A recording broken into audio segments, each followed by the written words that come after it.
Hi guys, welcome to the Fiberista Files. Today is Sunday, January 2nd, and it is late in the morning.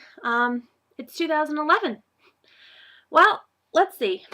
I had this big plan to go over a bunch of other like suppliers and things like that, but I think where this is the new year, I wanted to talk to you guys a little bit about taxes, filing, accounting software, all of that good stuff. There are two sets of really taxes that you have to worry about. The first is, as a seller, you are required, if your state has it, to collect sales tax on the items that you sell. In the state of Maine, we have a 5% sales tax, and I am responsible for collecting Maine state sales tax. Now, as far as I understand it, I only have to collect sales tax on items that are sold in Maine. So, what happens is at the end of the year, I get this letter from the Maine state government, and it has all these nifty little lines on it. And basically, I have to handwrite my gross sales, any exempt sales that I have, which is like 85% of my sales are exempt because I don't collect sales tax on them. Bad debts, which I don't have any of, thankfully. Nobody has not paid me. Basically, I have this little thing I have to fill out, and it tells me how to do it on the back. And you can file this annually, quarterly, or monthly, I believe. I had set it to bill me annually for this. I think I'm going to switch and have it done quarterly because I think it will be less of a burden on me at the end of the year to make sure that I have enough cash on hand to deal with the sales tax, inventory, which because I'm going to start prepping for my show season soon, and also the other tax, which I haven't talked about, which is your usual end of year income tax, all that stuff, your business tax. When I get my taxes done at the beginning of this year, February, I'll have to go over personal accounting, my husband and my actual accounting, as well as our taxes and W-2s, as well as the business, because they're all sort of lumped in together. Where I'm a sole proprietorship, they're separate but still connected. So all that stuff has to be done at the end of the year. I know I'm going to have to pay in. I've had to pay in every year for the past several anyway. And then having to pay in on what I'm making with the business means that I've got kind of a burden. I minimize that as much as I can, but you got to know that it's going to happen.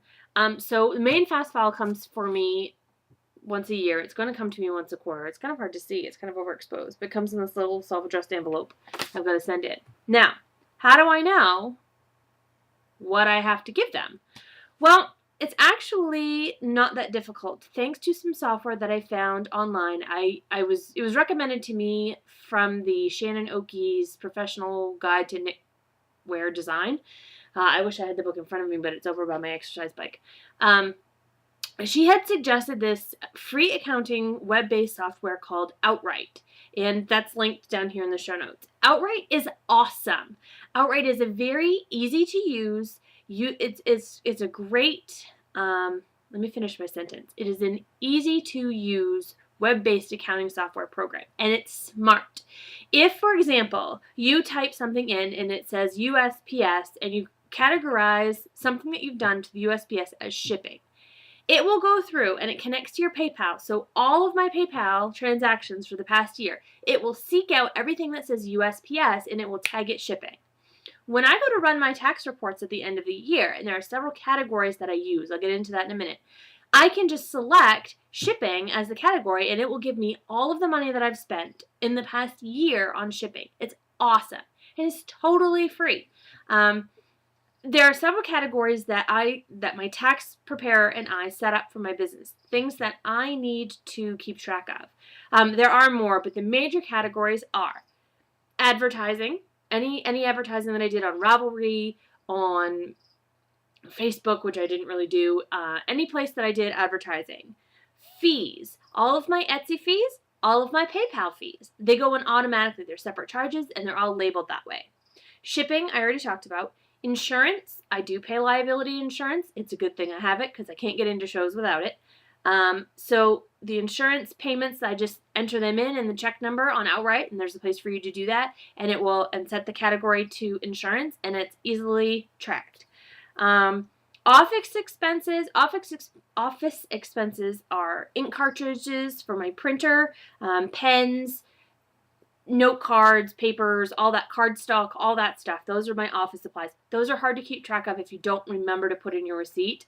But the good thing about Outrise is it will keep your vendor lists. So if I go Office Depot and I said I bought a bag of, push pins or whatever for my office, then I just had to click Office Depot and then type in the amount, and then there's a little section for notes to say what it was.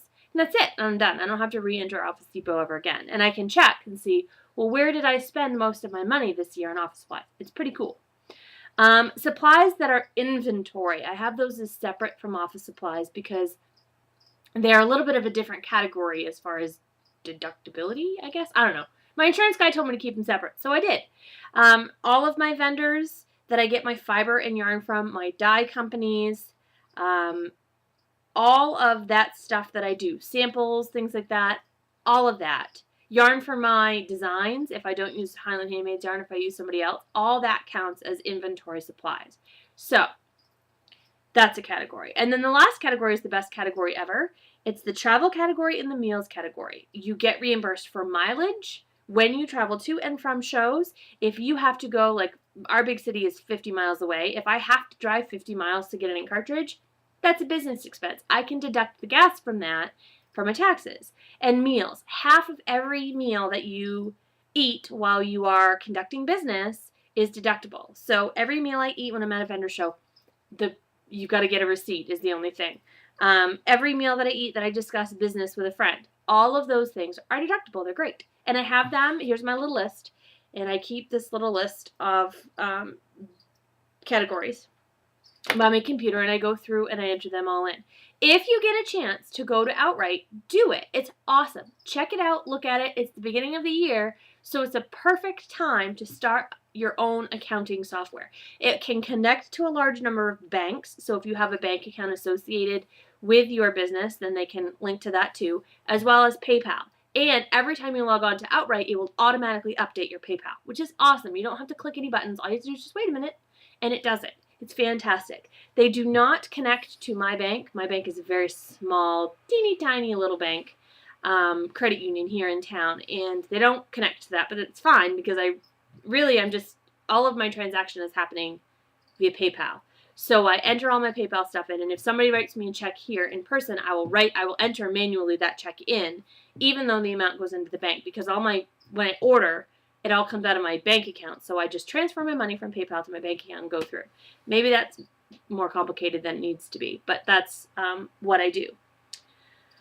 So that's taxes and accounting. If you know of any other good accounting software, please let me know, and I will definitely review it or look at it or pass the information on to you guys, because why not?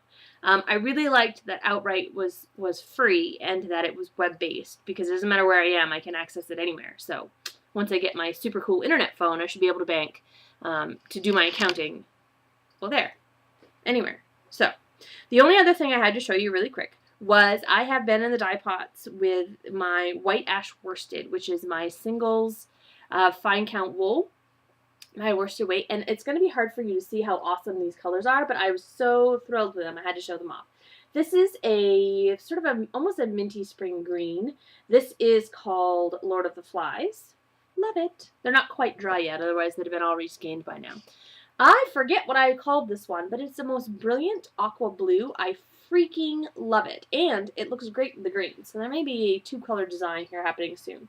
But that's the aqua blue. I wish I could remember what I called that. Alice in Wonderland? Might have been called Through the Looking Glass. That might have been Alice's dress. That might have been the point. I redid a couple of colors. This is Scarlet Letter, which I've done before, and I'm redoing because I've had a request. Bright red scarlet. Go figure. Scarlet Letter. The Great Gatsby.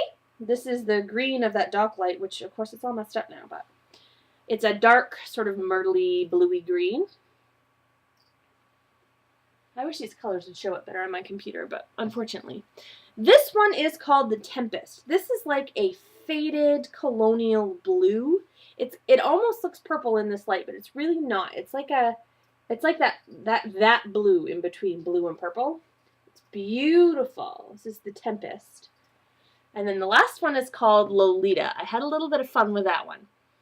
Lolita is usually considered red. If you've ever seen the movie where the girl has those bright red heart-shaped sunglasses. But I went pink with this, just sort of the ultimate girly color. It's a bright pink. I really love it. I can't wait to see what this looks like rescanned because it's going to be awesome.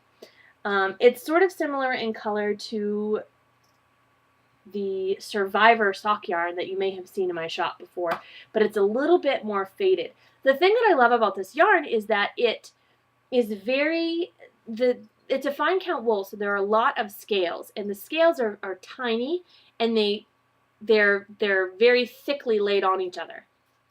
And what that does is the scales open up when they hit the water and the soap, the Dawn dish detergent that their pre-dye soak is.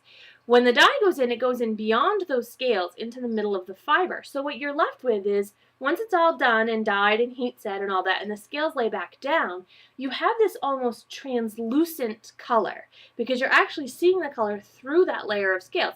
It's beautiful, very, very deep down in color. It's a very translucent color. I'm not really sure that I'm being very articulate today. It's Sunday. It's the very last day of my school vacation and the day before I go back to work. So I'm a little tired. I've been very busy this vacation, but it's been good, and yeah, I'm tired, I guess, is where that leaves me. So I'm going to go have another cup of coffee, and until next time, guys, happy spinning and knitting.